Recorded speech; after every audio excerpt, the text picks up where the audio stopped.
Hey Raven, guess what? Can it wait? I'm trying to hang up our new pride flag. I got some news. We're going to be doing a live show at the Pittsburgh Cannabis Festival. I know. We've been talking about it on the pod. Are you going to help me hang this flag? I'm struggling to get it even. Well, we got some new information. That's nice. Now, are you going to help me or not? The event's going to be presented by Terrapin. Wait, Terrapin? They got some really good strains. I love their lemon G. It's really good for those stressful days. Yeah, and their Double Bear stuff's really good too. I don't think I could have dealt with the food industry without their Primal Punch cartridge to help anxiety. Well, what else is going on the day of the event?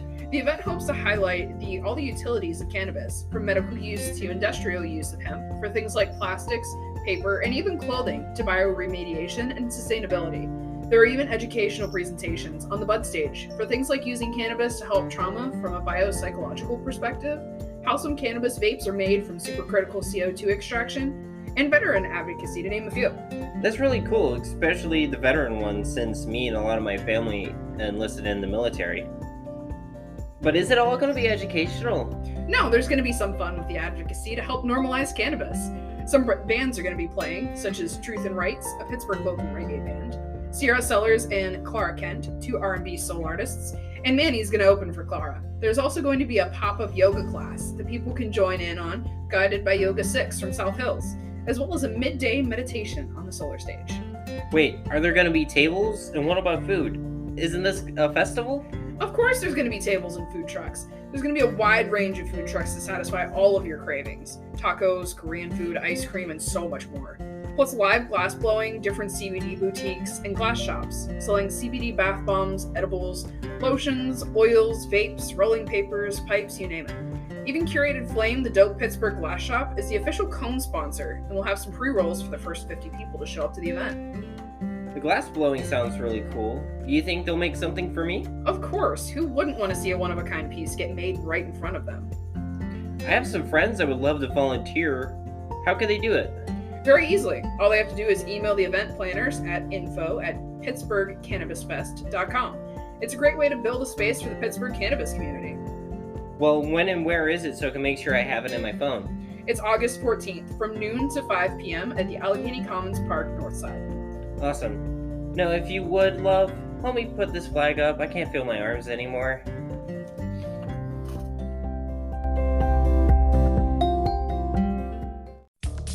This is Smoking Out the Closet. Now, here are your hosts, Alex and Rayven Greer.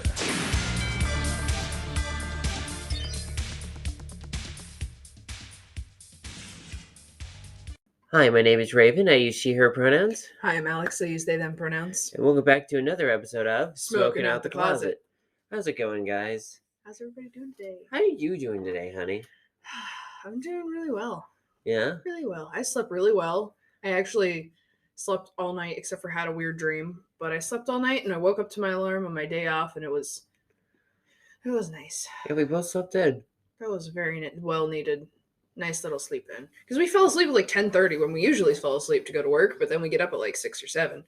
So that was sleeping in for us. It's like 8 o'clock. Yeah. That was nice. So I guess we should just start with like the show intro thing that we do.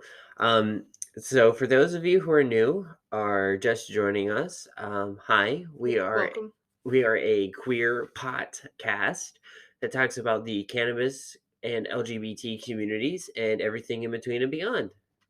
So welcome. Welcome. So last week we were talking about, I guess I was talking about was part of the reason why I did the solo episode was I screwed up my schedule, which screwed up the recording schedule, which made me had to do a solo episode, so I'm sorry for that. We had so much fun at the Pittsburgh Pride Night. So do we want to talk about that? Yes, absolutely. Can we? Yes, please, because that was okay. So first off, I wanted to say that Pittsburgh is very, very supportive generally of the LGBTQIA plus community. I have not received this much of a welcome just from an area I lived in ever. It's amazing, and I love it, and I love everything about it. I also briefly thought today, since we both have off, if we could find a Pride event to go to today. I can't remember what like the area's schedule is like, because I keep forgetting it's still June. Yeah, and like there's also like sub boroughs of Pittsburgh that are putting on their little pride parades and everything too still. So like it's really nice that like pretty much the entire Pittsburgh metropolitan area is throwing on pride. Yeah. Now I will say that that I am very happy that we went to that Pirates game. It was so much. I had so much fun. So we made a day of it. We went downtown and walked around a bit. Saw a lot of shops and everything still representing the pride flag, even though the march was like weeks ago now. We walked around the cultural district, and then we walked up and like sat at the fountain and just kind of chilled and watched people and like, you know, took in the sights. It was a really nice day. Like it wasn't too hot or humid, and like the wind was blowing a little bit. You got a breeze going. It was really nice. It was a good Pittsburgh day. We walked a lot. We did. To the point where I have some blisters on my feet. I'm sorry. It's okay. But like, it was so much fun. I had such a good time. Yeah, and the Pirates didn't win, but you know what? It was more about the experience of going there with you. This was your first Major League Baseball game.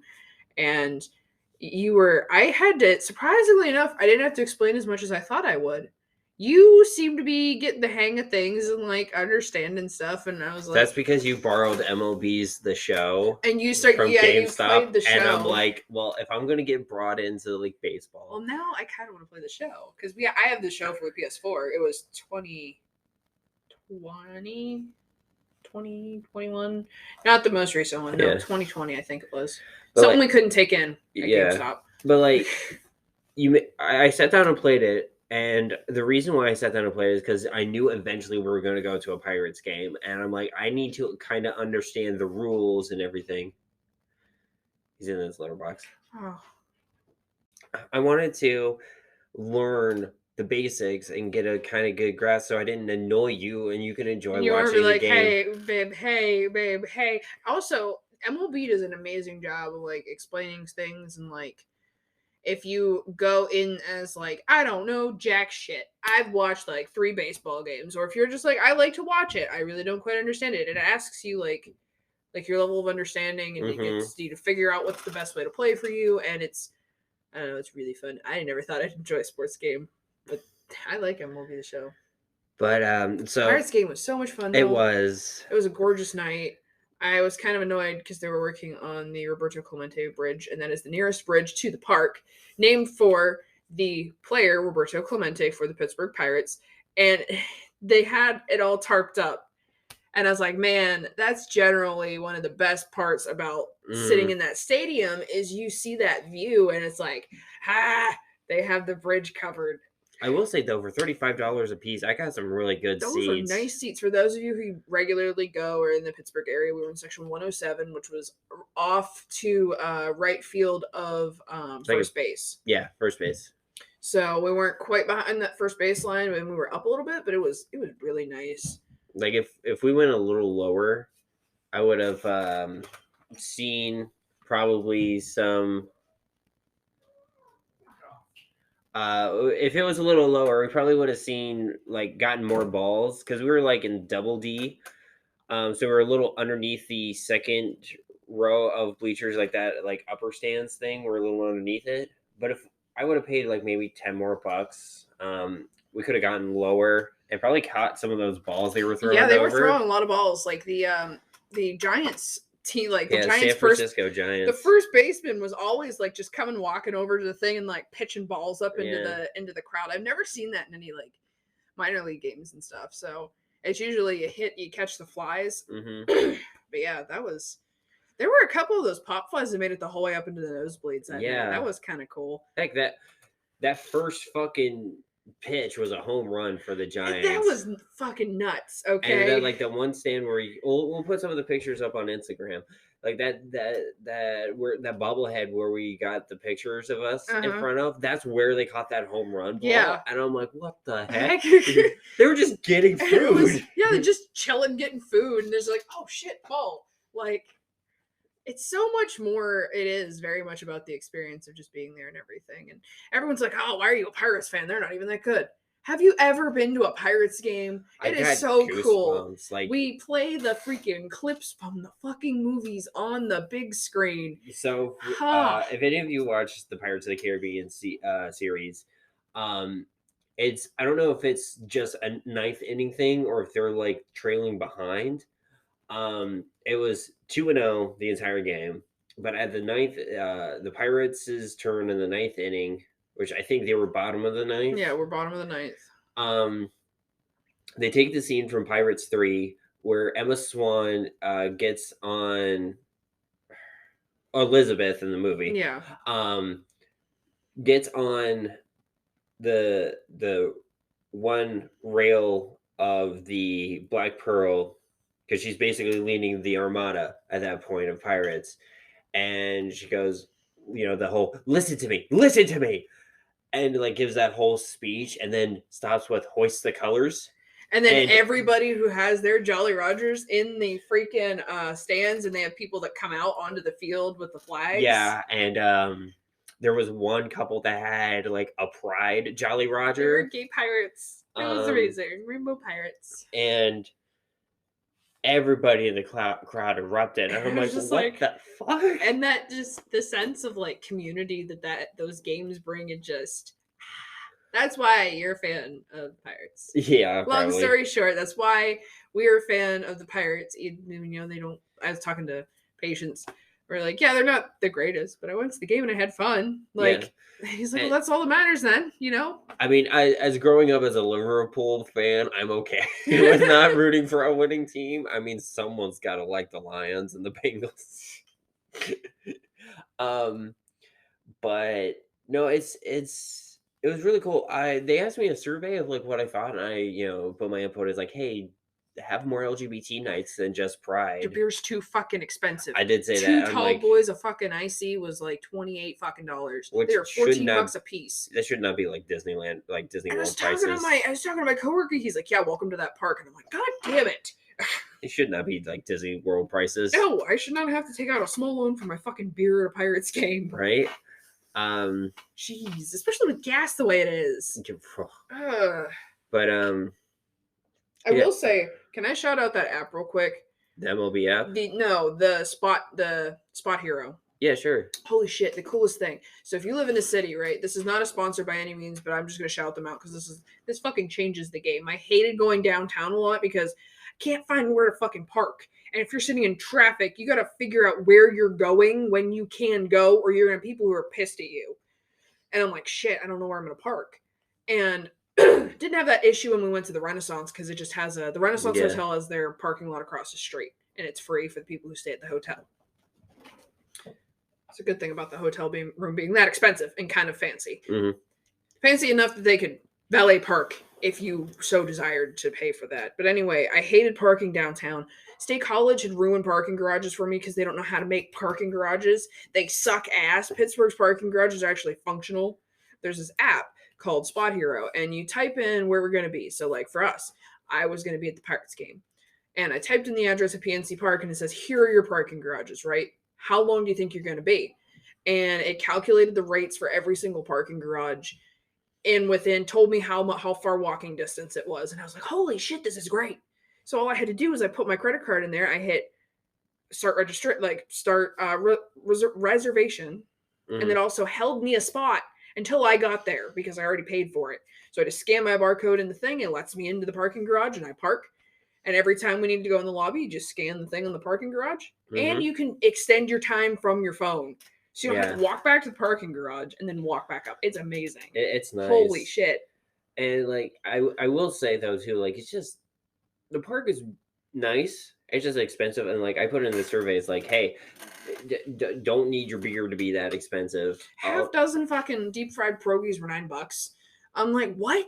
Yeah. I can buy a whole bag of pierogies at Walmart. Well, and you're expecting to pay a little extra because it is a major league baseball park. And also the food is so fucking good. It's worth it. It's worth to go there just to eat and drink beer. Yeah, but I still don't think the pierogies make sense. You know what I mean? Yeah. That I'm okay with. But the fucking beer is what's getting me, because that's like amusement park prices, like big amusement park prices. Like, Yeah. I shouldn't be expecting to pay that much, you know? No. But I also, at the same time, they probably do that to curb people getting drunk and having drunken fights. Exactly. If you raise the price of it, people are less likely to buy shit and get smashed. Apparently, you used to be able to bring coolers into the park. Yeah, that was a long time ago. That was a long time ago, yeah. One of my coworkers and I were talking about it, but yeah, that was a while ago. You could bring your cooler in, so you could have your own IC, and didn't have to fucking work. Can I please? Oh god damn it! Can I bitch for a second? Sure. I hate this. So the pirate, I love pirates, right? I love Iron City. I'm wearing my Iron City fucking shirt right now. I love Iron City beer, and everybody goes, "Ew." Shut up. I like Iron City. It's too hoppy for me. I like hoppy light beers because weird personal fact, I can't burp. So beer is really heavy. Like I can't do stouts. even as much as I love fucking stouts. I can't do them. I just love beer. Point blank period. I love beer. Haven't had one I hadn't liked yet.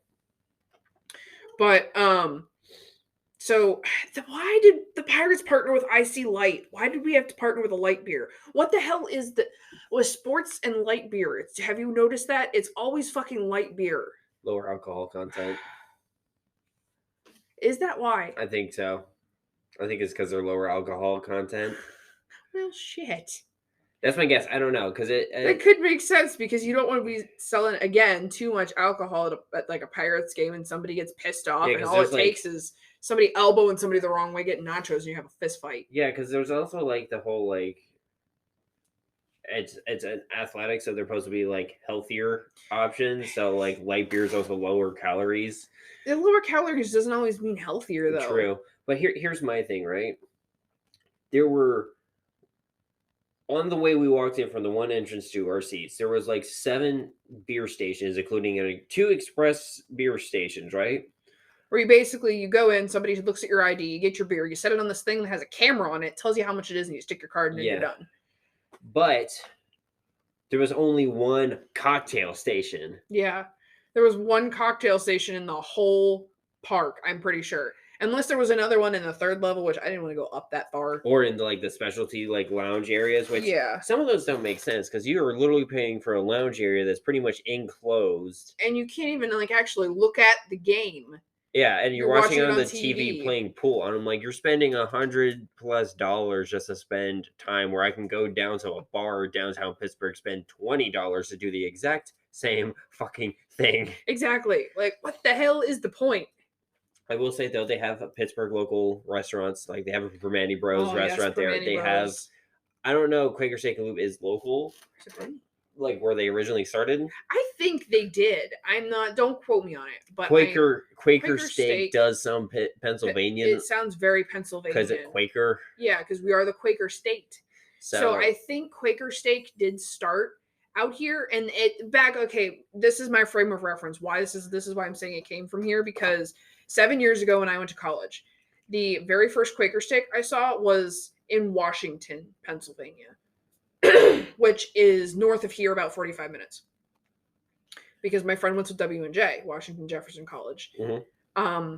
That is the very first Quaker Steak I ever saw.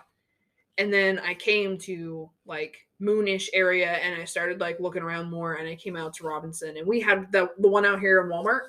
That one's always been there for like as long as I've been in Pittsburgh, 7 years, right? It's always been there. And then the one came over to State College, because that one wasn't always there in State College. Quaker Steak Lube Sharon Restaurant is located in Mercer County, Pennsylvania, and is the original one, which opened March 1974. Where the heck is Mercer County?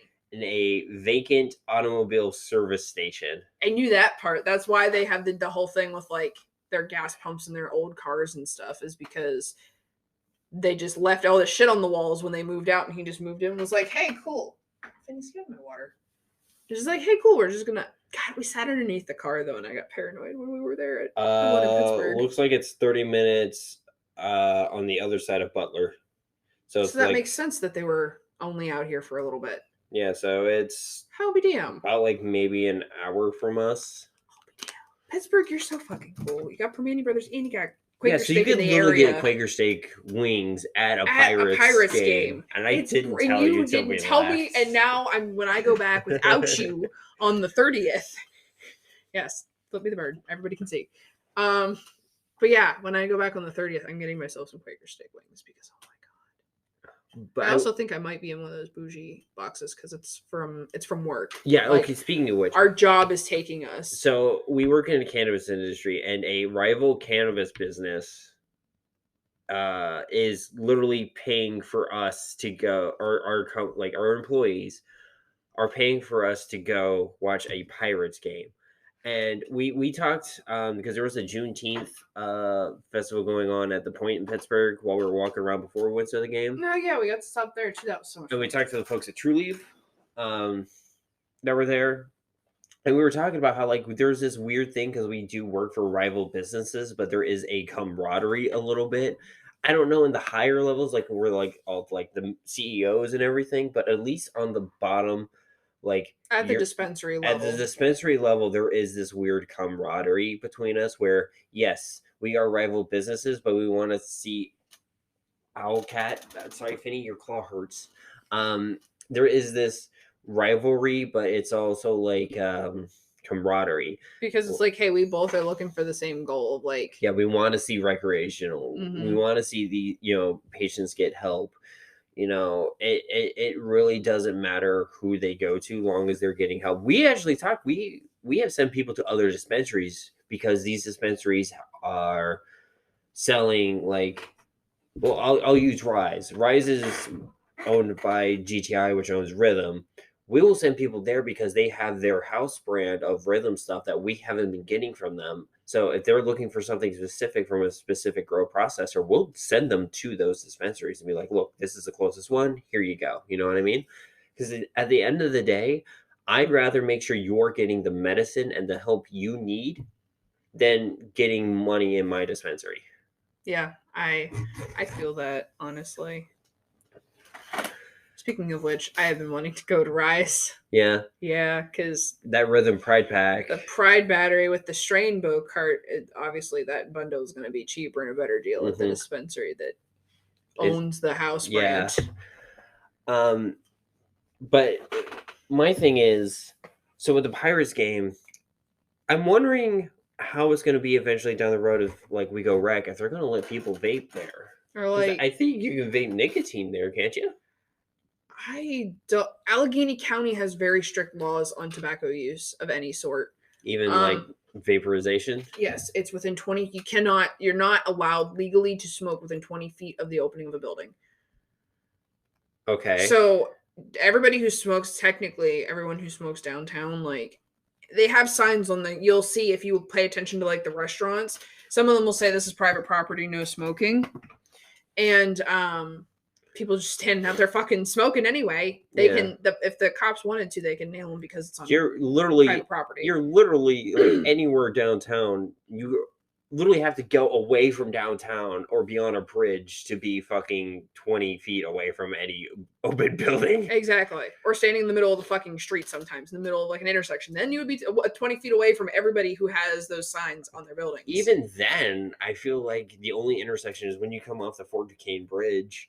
And then you're at that one port, like by where the point is. That is the only place, or the point itself. Everywhere at RMU, on each of the campus's building entrances, it says no smoking within 20 feet of this building entrance. But because that is a county thing. That is the same reason why you get ID'd for energy drinks here. The same reason you get ID'd for, or you're supposed to be ID'd for energy drinks and lighters and shit like that. Okay, so maybe we can't do cannabis at PNC Park unless they're edibles. Yeah, you might be able to have edibles. Oh, can you imagine if we, in this state, if we're allowed to sell edibles, like if that passes, can you imagine just PNC Park having a cannabis edible station? Oh my goodness. Dude, that'd be fucking nuts. That would be crazy. That'd be nuts. But yeah, going back to that survey thing I filled out. Yeah.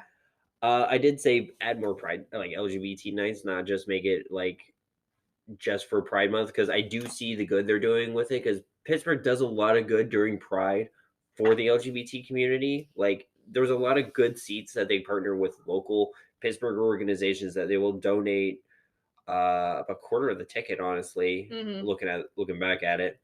But they'll donate those proceeds to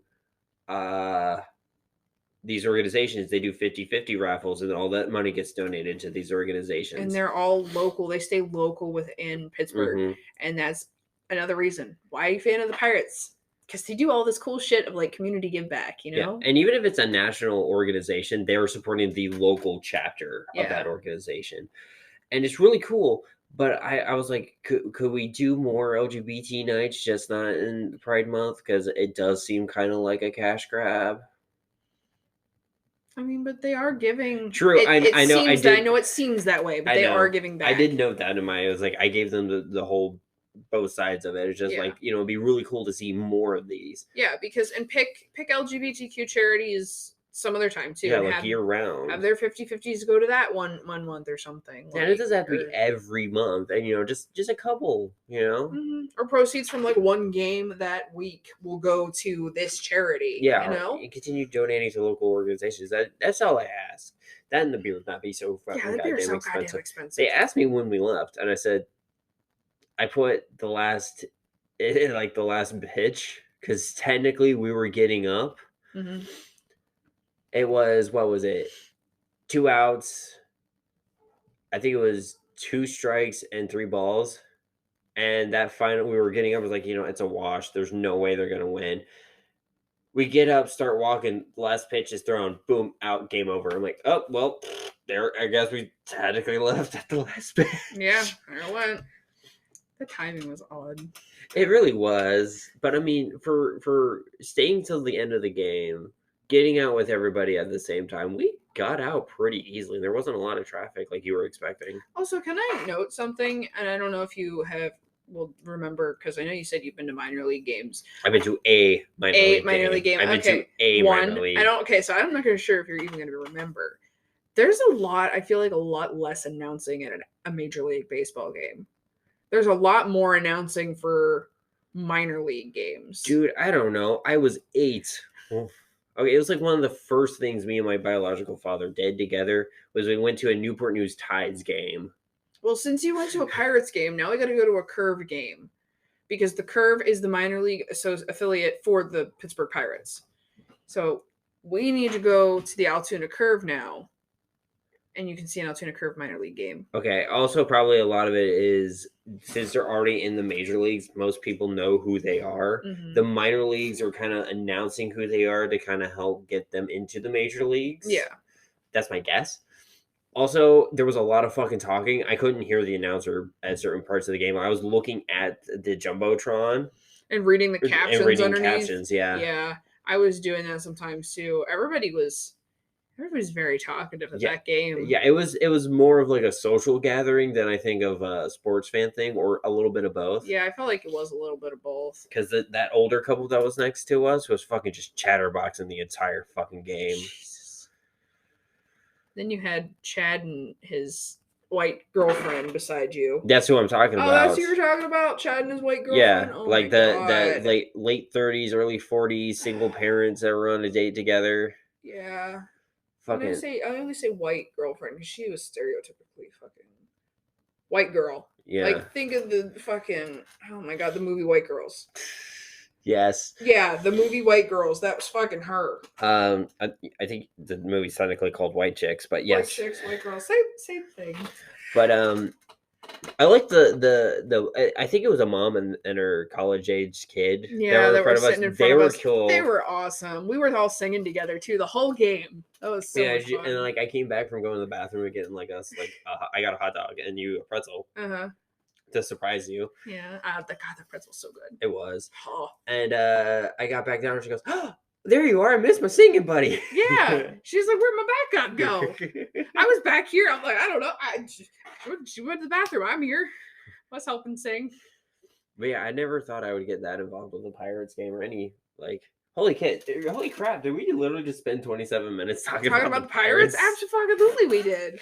But also, can I see that fucking kid beside me? Jesus. Oh, God. The kid staring at you. What? I don't know if he was, like, fascinated with me, if it was the piercings.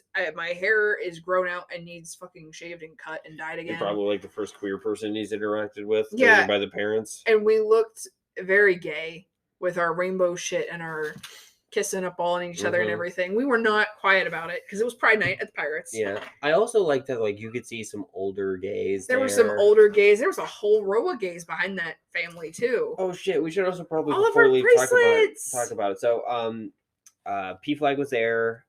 Key Bank was also there supporting LGBT communities. There was the AFSP org. I think that The American Foundation for Suicide Prevention. Yes, thank you. They have like a lot of local stuff. We volunteered for them, so we should be getting emails like what we can do to help, because I've been there, you've been there. We know a lot of people that have been there. We know people who've lost from that. Yeah, I've lost someone from that. So, local organizations that are helping like with housing and homelessness and young adults and teens who are pretty much forced out of their house. There's a lot of good organizations, and I kind of want to shout them out real quick. So I'm grabbing my wallet to grab the business cards. BRB. I'm not prepared. So there is the Allies for Health and Well-Being. They support a lot of LGBT communities. They're also for like hormone therapy advocacy. They're a really good group. There was the PFLAG group. There was Prasad. A lot of really good LGBT organizations that I'll put them in the show notes. But it was really nice to see all of this and basically be, hey, this is really good. And it shows a lot of people who don't have a whole lot of interaction with the community saying like, hey, we are here. We're good enough, like a big enough voice that like we are doing good, and we're not forgetting where we've been, but we're trying to move forward. And it's really beautiful to see that in the city. yeah, I love it. It's amazing. Like the Allies for Health. I remember seeing them whenever I was trying to look for our primary care physicians, and I found us a queer primary care physician, and it was so cool. And like Allies, like they said, they're not really accepting new patients right now, but if you do need a primary care physician, they will start accepting patients kind of soon here. So before we go to the on this day in history break, I will say, coming up here in a second, we're going to go to our interview with Cadabra from Smoke to Smoke. So we're actually going to sign off now. So once again, I'm Rayven. I use she, her pronouns. I'm Alex. I use they, them pronouns. And we'll see you guys later. Bye-bye. Bye.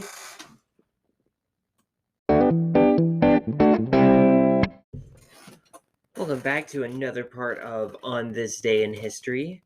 Today we're looking at June 21st. Starting in 1975, the Texas Gay Conference was held in San Antonio, with approximately 125 gay men and lesbians in attendance. It was sponsored by the Texas Gay Task Force, and speakers included Carolyn Innes, founder of Gay Nurses Alliance, and Mary Jo Reiser, who fought for custody of her two sons. In 1983, White House officials met with gay activists to discuss the Reagan administration's poor response to the AIDS epidemic. In 1997, the first Women's National Basketball Association game is played, and lesbians were happy. Cheryl Swoops is the first lesbian player to come out in 2005. In 2000 in Scotland, Section 28 is repealed. It was the law that stated that homosexuality may not be taught in schools and that homosexual couples are not a pretend family. Also in 2000, Coca-Cola announced that it would extend spousal health care benefits to same-sex partners in the United States. Gay and lesbian employees effective January 1st of that year, and that it would consider extending the benefits to international workforces in almost 200 other countries as well. And in 2001, two gay male couples made history by publicly holding their first gay wedding in Cuba.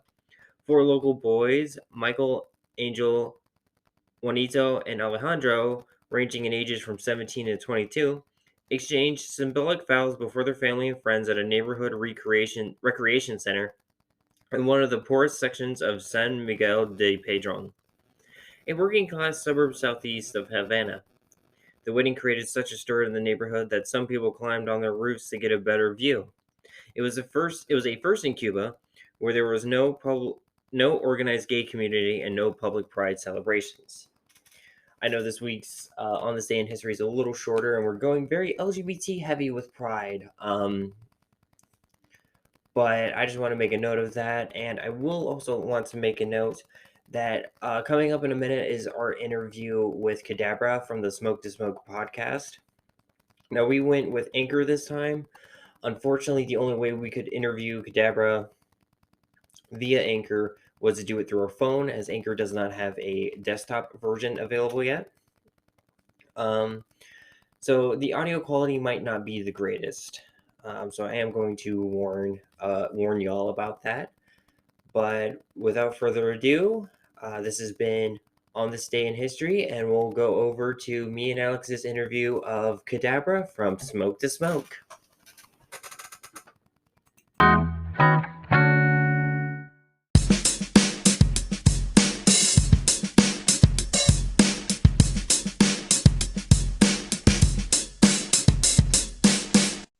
Do you want to go first with your question? Yeah. So at the beginning of our podcast, we should probably introduce them first. we probably should. I'll edit this. So today we have a very special guest. Our guest is Cadabra from the Smoke to Smoke podcast. So Cadabra, would you want to explain what your podcast is about and what you do on there? Yeah, so Smoke to Smoke podcast is an educational, but also I try to make it entertaining as well. We're a podcast that is about cannabis, all topics ranging from legislation to different strains. Even how to bake edibles was one of my most recent episodes. I try to cover a lot of different things to appeal to not only newer smokers, but people who have been smoking for a while. Oh, it sounds awesome. Well, thank you. So at the beginning of our episodes, we like to introduce ourselves with our names and our pronouns. So we figured we could do the same for all of our listeners. All right. Well, my name is Cadabra. I use she, her, or they, them pronouns. I am gender fluid, so either pronouns really work for me. I'm not really too picky or particular about them. Awesome. So I guess my question, when was the first time you consumed cannabis in any form? Well, it's been a minute, so I don't remember how long it's been exactly. I just remember it was like 3 a.m. at a Walmart because I was like wandering around, and then this guy was like, "Hey, what's up?" And I was like, "Oh, what's up?" And then he gave me like just a free little dime baggie to try out, and I didn't know how to smoke it or really what to do with it, so I used YouTube. I got a general idea. I rolled it out of like I think I used one of those like oil removal makeup papers. That's kind of like, it's like you can use it as a rolling paper, but you most likely should not. And yeah, I don't think I got high the first time, but I was like, all right, I messed this up. I'm gonna have to try it again. And I think it took me a couple more times to try it before I ended up enjoying it. It might have been like several months or even a year before I tried it again at that point. Alex likes to make fun of me because I never had like the experiences of like using an old soda can or like a bunch of like weird The pipe of just random metal bits that somebody welded together, and it kind of looks like a pipe just made out of like nuts and bolts and the adapter to a propane tank. Like, you have never had the weird experiences or like the grav bongs with the water bottles, like. Yeah, I've smoked out of Gatorade bottles, apples. I mean, I've smoked out of stuff, and I'm like, damn, am I finna die after I smoke this? Like,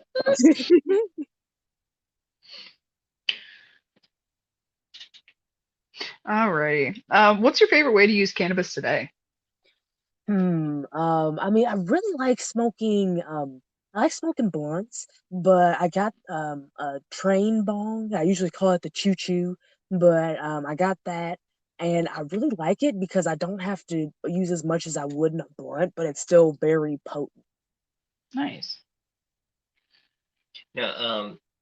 Do you use ice in it at all? Because I've seen some people do that. Mine in particular does not have a.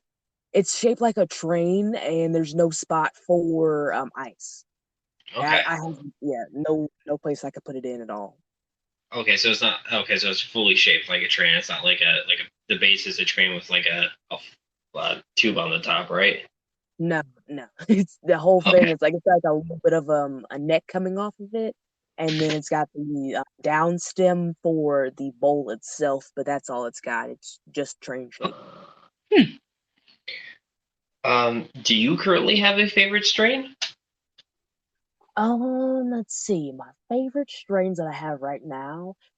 When I started the podcast, it was Queen Mother Goji, but lately, my favorite strain that I've tried was a new one that I came across called Corey's Rainbow Bridge, and it's got a higher potency than what I usually get, but it's very nice at putting me in a creative mood, but in higher doses, it's also good at promoting sleep better because I believe it's got a little bit of CBN in there as well. I don't quote me on that, but it's got 26% THC, I think, maybe 27%.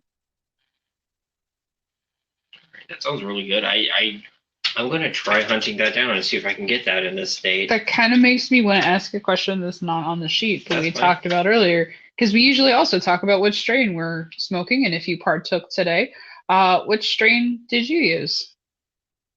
Today I smoked a little bit of that, but I mixed it with cherry pie as well. I like the cherry pie because it helps reducing the inflammation and a little bit of the stress that I feel from my lower back and my shoulder from prior injuries I got from previous jobs that I've had. Deal with those pains basically every day.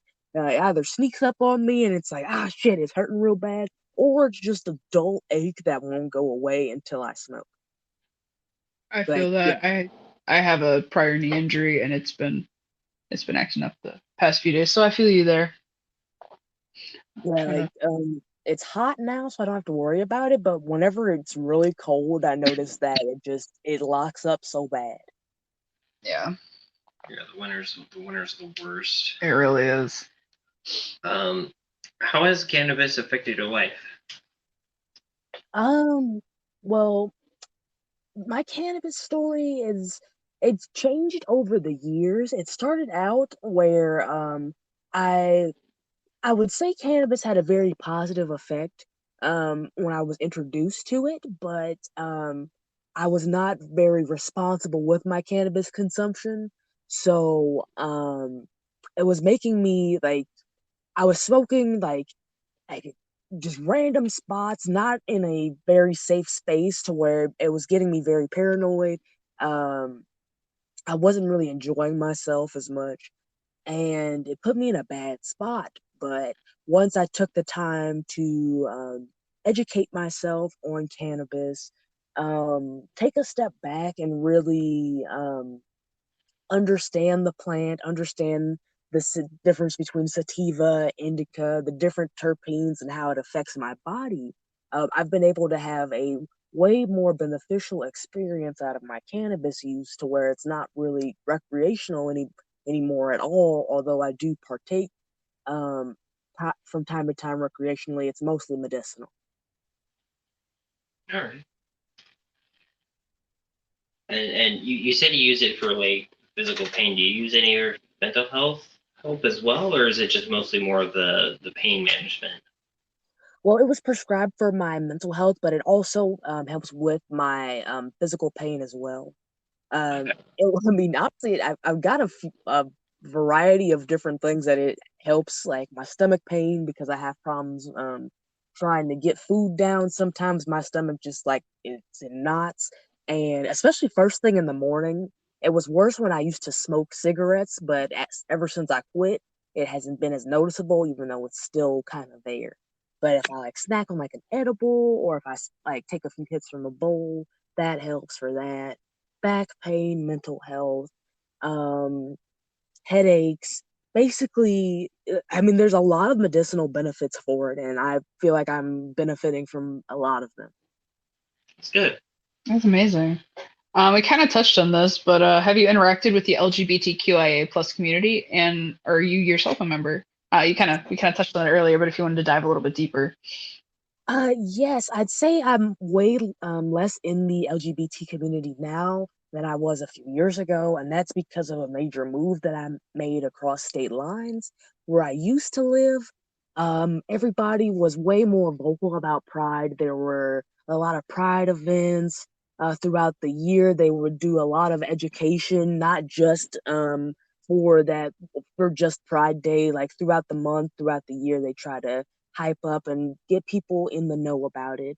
When I was in high school, I ran the GSA for a couple years, and through them, I worked on the gay prom that we did. We worked with a church nearby to get that set up there, and it was really fun doing that, and I really miss being able to engage with the community.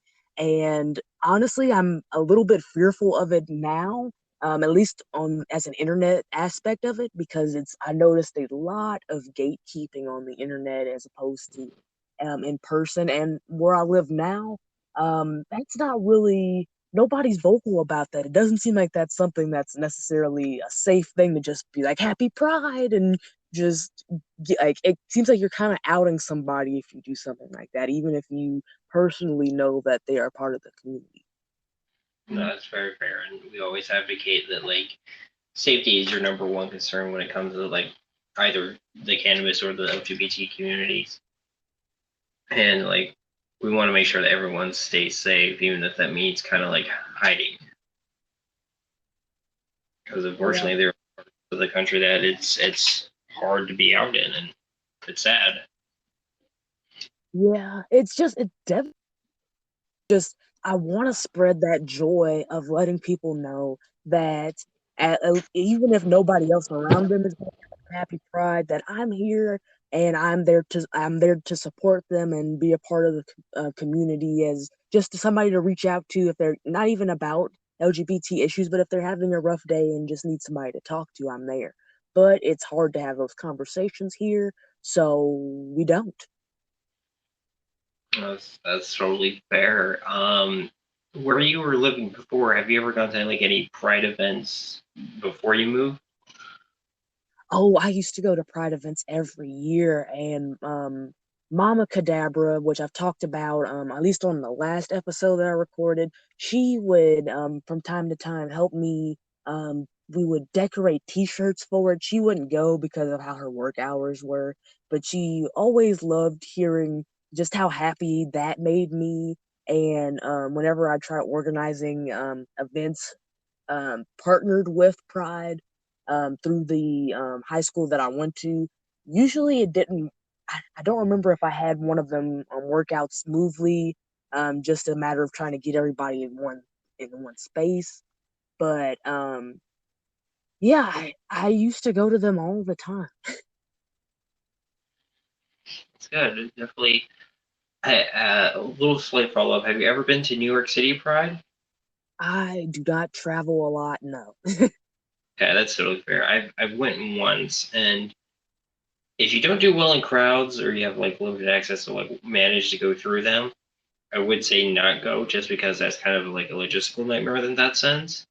But it's something to see, to be actually able to go to this actual Stonewall Inn, even if it's not during Pride. It's a really cool thing to see how much of the history they try preserving in that building. Oh wow, yeah, that would be very interesting.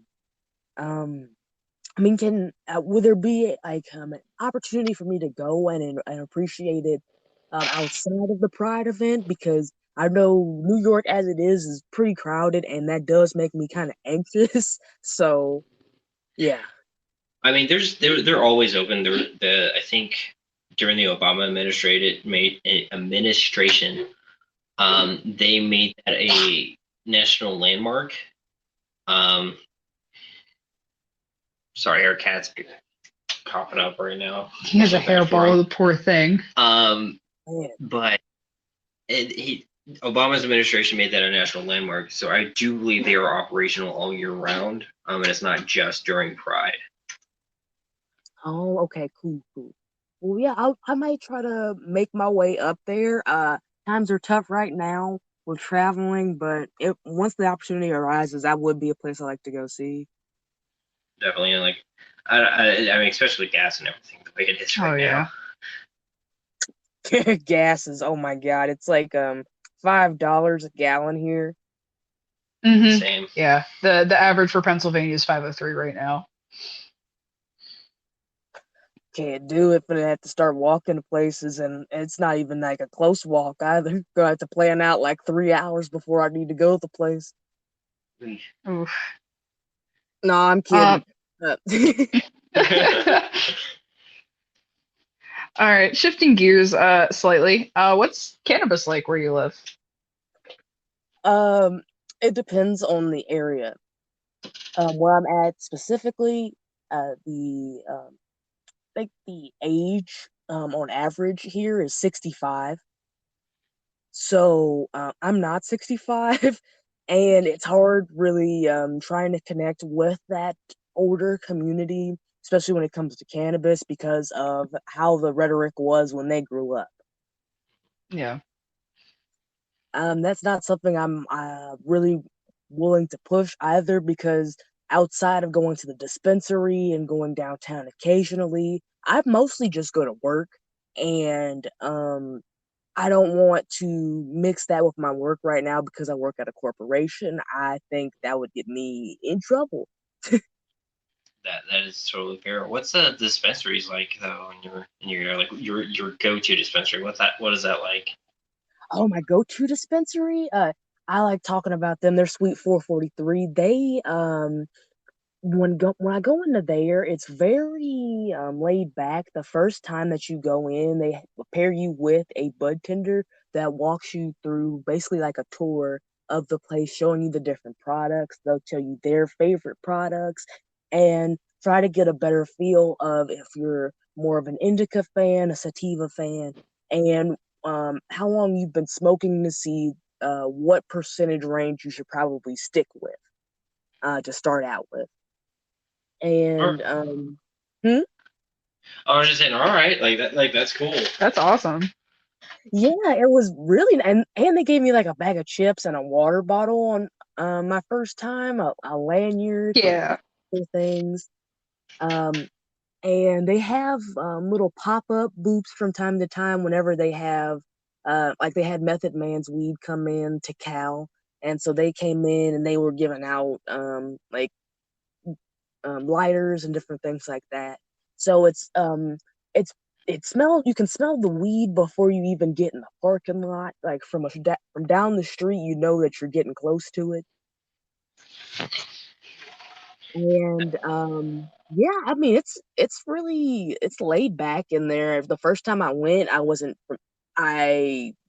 familiar with how that was going to go. So I was being real shady and not making eye contact, but yeah, they're very laid back, very cool people. And it's like it's in the mix of like a pharmacy and like I want to say like a CBD bar kind of, like that's like not like or a hookah bar kind of, yeah, like that. Nice. Nice. Um. Oh, where you are currently living, is it medical only or is it a recreational area? It is medical only here. Sorry.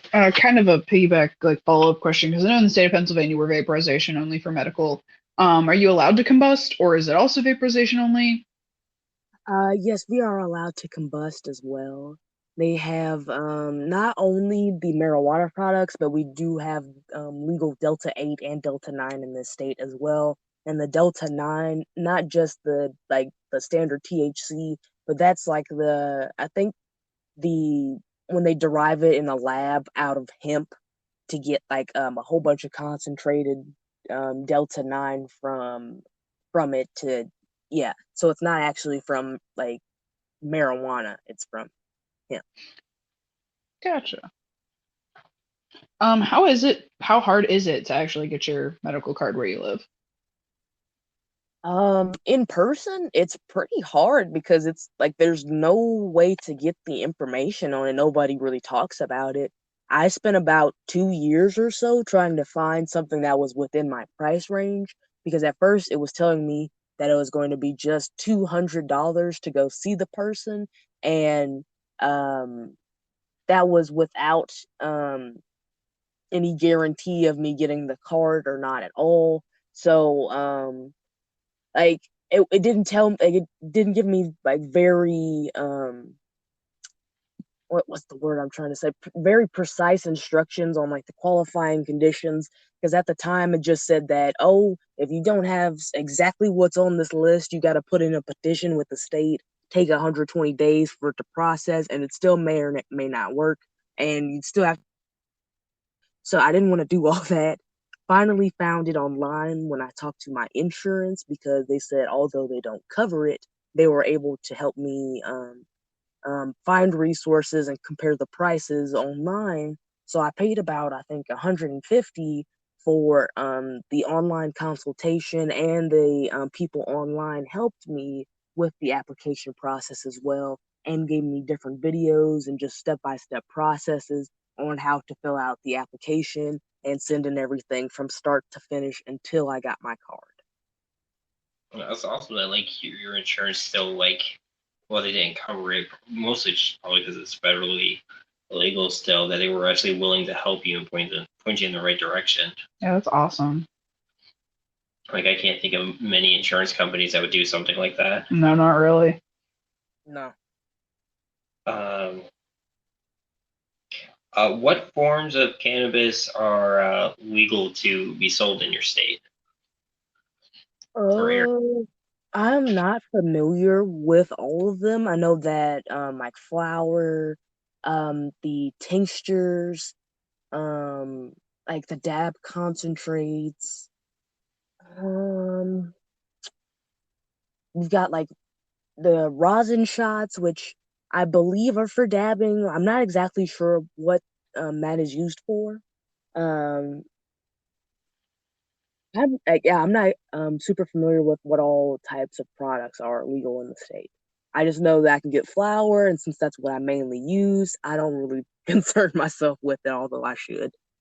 Understandable. It's totally fair. You know what works for you. So we definitely like to snack. I think one of our first episodes on this podcast was what we like to eat while we're high. What are some of your go-to snacks? Some of my go-to snacks when I'm high. It depends. Like sometimes if I'm in a savory mood, I'll go for like I found these vegan brioche bites, and I'll eat those with hummus, and like then I'll and get maybe a little bit of like some chips in there. I can go through like a whole stack of Pringles like nobody's business. So usually if I get those, my husband has got to hide them from me just to make sure I don't eat them. Because he'll catch me, like I'll smoke and it'll be like 3 in the morning, and he's like, "What is that fucking chewing noise?" And he's, get away from over there. I have had nights like that. I'll crawl into bed with a bag of popcorn, and Raven will just look at me like, "What?" And she'll just roll over and go back to bed. She won't even say anything. She's just like, "I don't want to know." Just, I'm too tired to care. Just don't get it in my hair. That's all I ask. If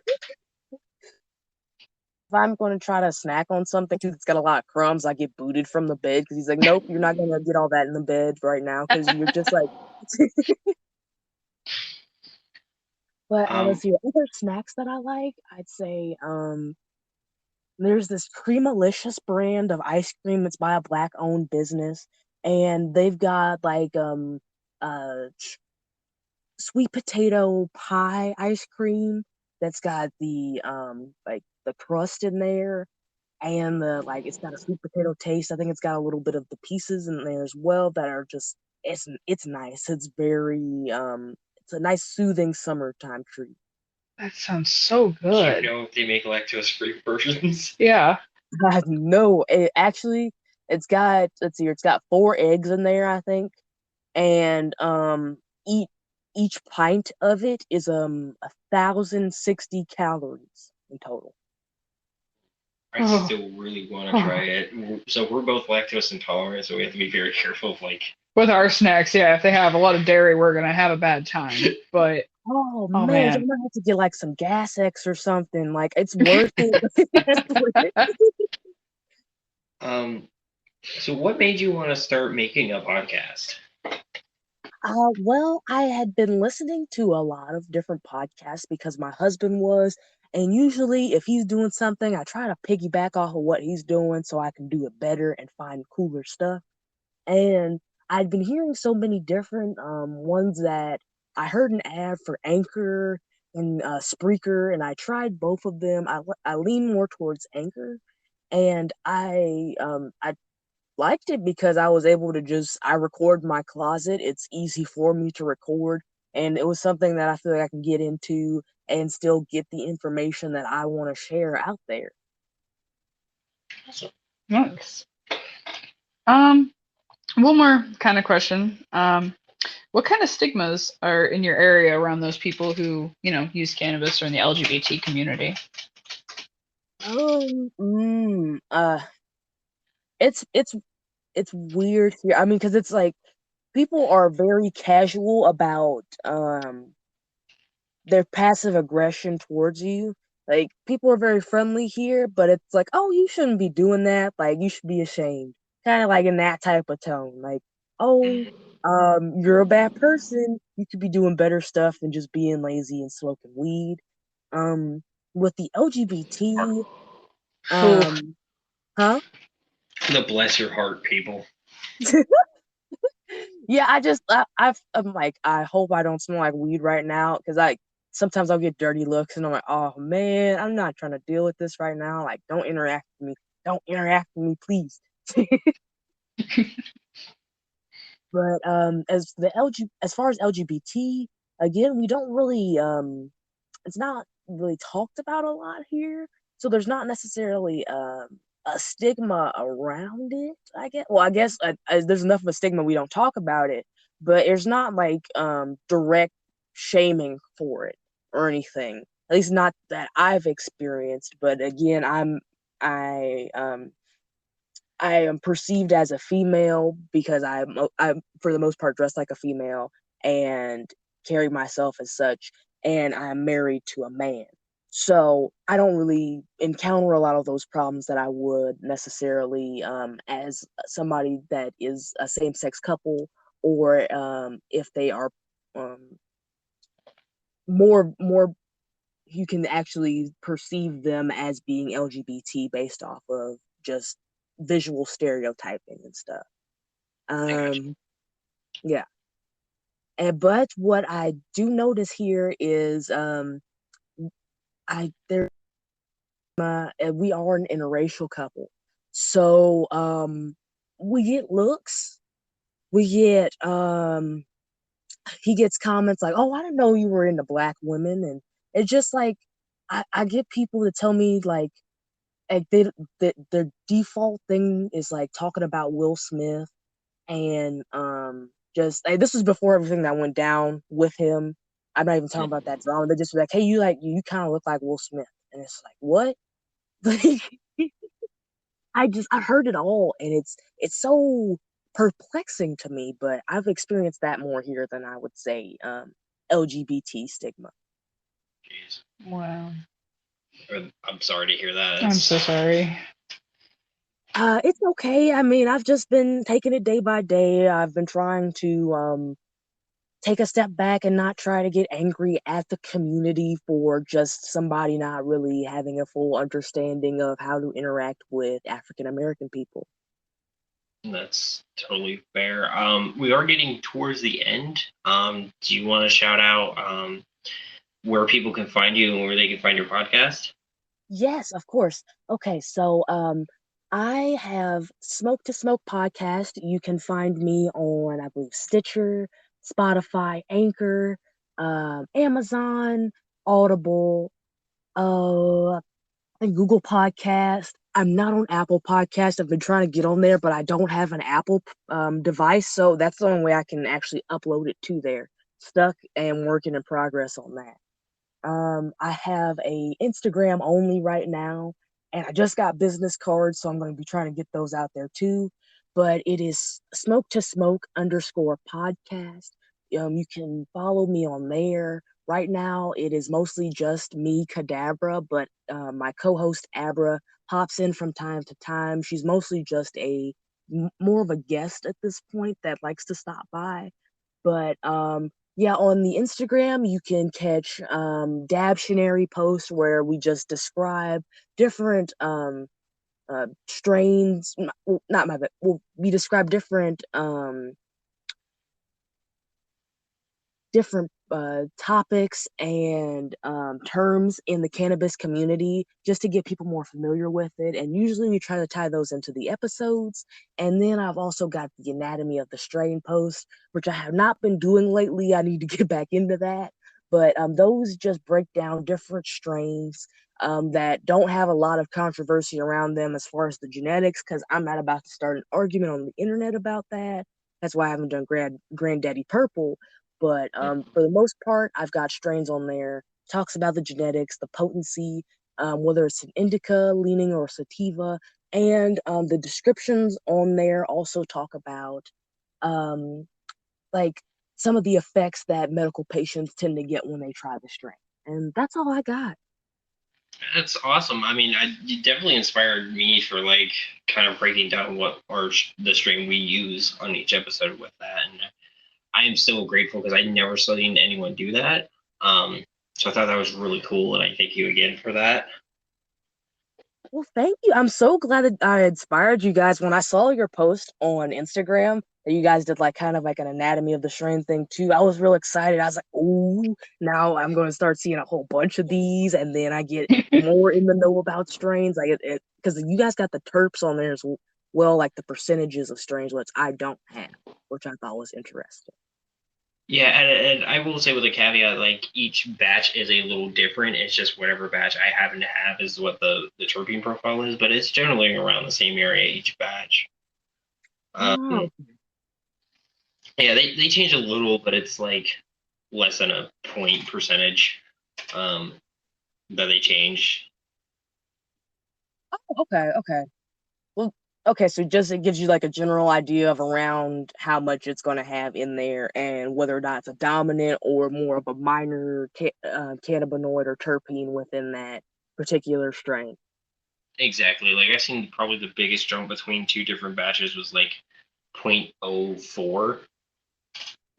So like really, really small, minute changes in a lot of these batches. It just kind of depends on a lot of factors of the grow itself. Okay, cool. Sorry, I'm kind of interviewing you guys on your podcast again. You're good. All good. So I do want to thank you for being on our show. Yeah, thank you so much. And thank you for interviewing us. This has been really cool to interact with you since first found each other on Instagram. For our listeners, this is actually a 2-part episode thing. So the first part is going to be released after this, but we started with over on Smoke to Smoke. So go check that out. I'll put a link in the show notes and definitely put a link to that specific episode in the show notes once it comes out. And we'll make sure to tag all of Cadabra's things in the show notes as well for all of our listeners to go give them some love. Yeah, cool. Thanks, guys. And thank you again. We really do appreciate it. We hope you come on again too. Come on again on the show. Sorry, I'm having a hard time saying that. Words are hard. It's okay. Words are pretty hard. Show. And hopefully at one point probably have a experience where we can all chill in the same area and kind of just have a sesh together. It'd be so cool. Yeah, it'd be very cool if I can figure out a way to get out more and get to more of these cannabis fests. I will definitely try to link up with you guys, and I will try to be on the show anytime you guys want to talk about something, pick my brain over something. I'd love to be back. Greatly appreciate you being on the show. And again, this is Cadabra from Smoke to Smoke. All right. Thank you so much, guys. Bye. Bye-bye. Bye-bye.